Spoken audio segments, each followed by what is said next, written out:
पालकी में होके सवार चली रे, मैं तो अपने साजन के द्वार चली।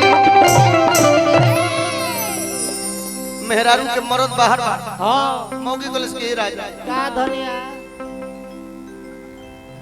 कल के ये राजा का धनिया रोज फोन करे लो हाँ कि काल आवत तनी परसों आवत लेकिन आवे लो का करब अभी महीना नहीं थे मिलल नहीं चल यहां बोलल जरूर नहीं। औरतिया बड़ा वियोग में कहती है मजा नहीं सब की गाना करे हाँ कि बोलावे लो नया वेला खाली रातों दिन और तड़पावेला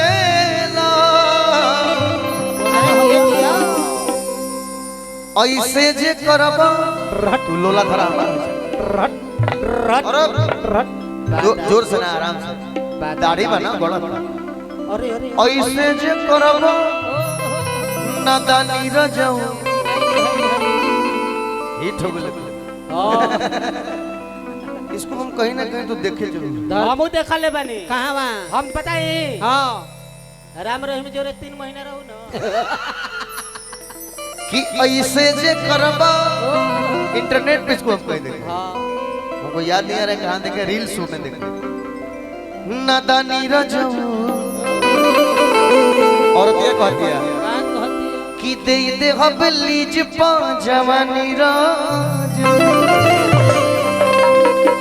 पियोर भैया उठाओ मिजाज में अपना हर बोलावे लो नया वेला खाली रातों दिन तड़पावे लो फिर से रख के ए बोलावे लो नया वेला खाली रातों दिन तड़पावे लो ऐसे जे करब नादानी रजऊ दे दे हम लीज जवानी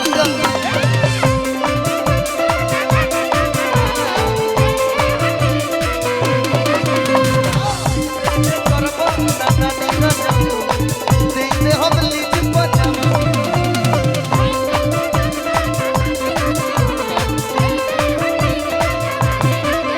हैरान हो गया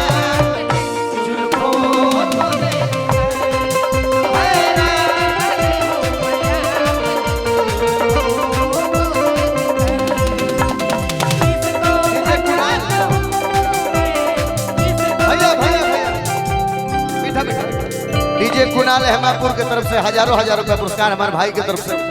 बजावा इनको हटाना हो हटो तो क्या हैरान हो गया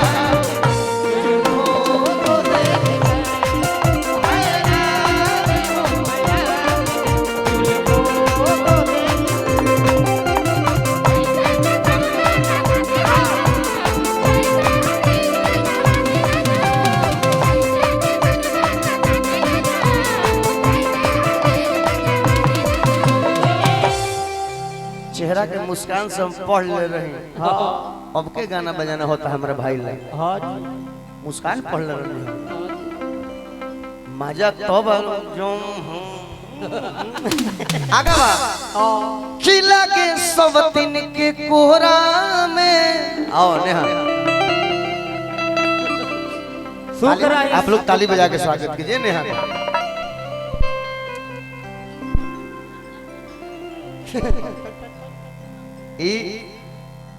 अब भोजपुरी में गायकी के लाइन में ये जो भी हो लेकिन ऐसे व्यवहार और संस्कार की सबसे धनी लड़की है। मैं तो यही जानता हूँ जब तक से जानता हूँ। बहुत बहुत स्वागत है बेटा। हम बस 2 को गाय टेंशन मत लो फिर तोहरे चली बोला मुआ के बोल आए एगो नया गाना आइलो बहुत सुंदर कौन कौन है एगो बड़ी अच्छा गाना आइल बा कौन सब हो? कोई सुनत होई कि सैया हमर धके कोरा आ घोड़ा पर चढ़ई बका आ एके रात में चांद के पार ले जाइबा का बड़ी अच्छा गाना बा गाना के बहुत राउरे अच्छा के गीतिया तो हमरा पसंद पड़ेला कौन गीतिया? आज भरे ढील द एथी जन आज- छील द आज उहे सब होई लेकिन सबसे पहले आ ये होई। बाचल बाटे माल जवन एहा भी उझील द बड़ी अच्छा रुआ सब माहौल जमाइला मजा आ जाला सुन के बाकी अभी चंदन भाई अपन समारी ओकरा बाद से वो मौका दे तो जय बस दू गो बचले बा हमार हो लागे सब दिन के कोरा में झूला इस घर वाली कन्या के भूला जखमियो लिखल आ भैया हे लागे सब दिन के कोरा में झूला घर वाली कन्या के भूला लागे सब दिन के कोरा में झूला इस घर वाली कन्या के भूला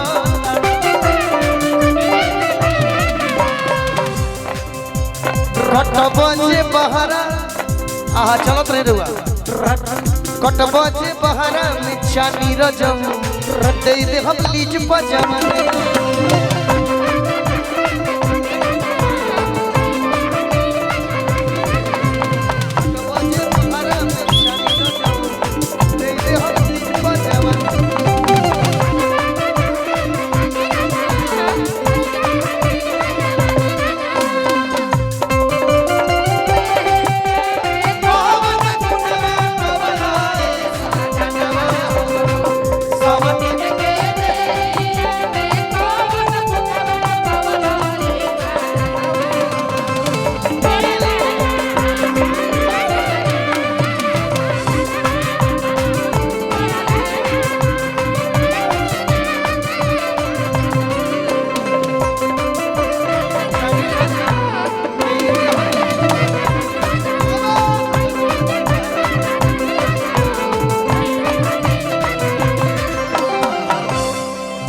बड़े भाई जख्मी जितेंद्र जी जिनके कलम के जिनके गाने से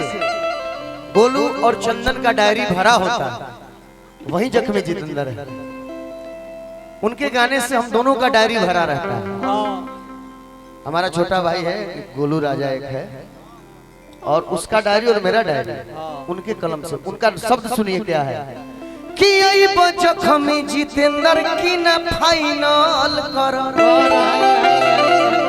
अइबो के ना फाइनल करा ना तो चंदन के नामे अपन चैनल करा का हो भैया मैं ठीक बनू अइबो जख्मी जितेंद्र के ना फाइनल तो चंदन के नामे अपन चैनल करा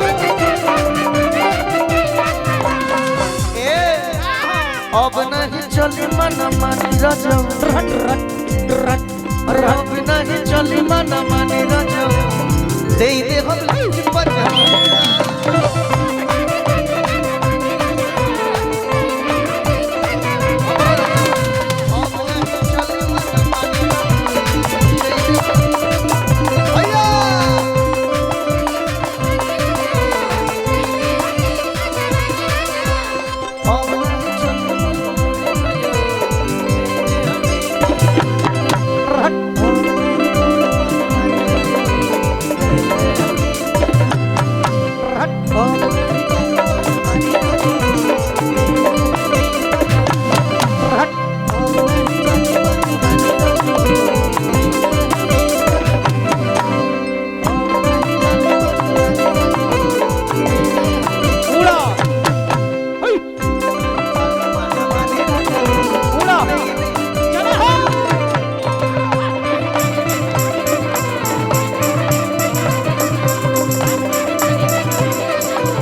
मजा आवता तो ताली बजाओ जाए भैया हो जाए। नेहा हमार 2 से 3 गाना बचल बेटा।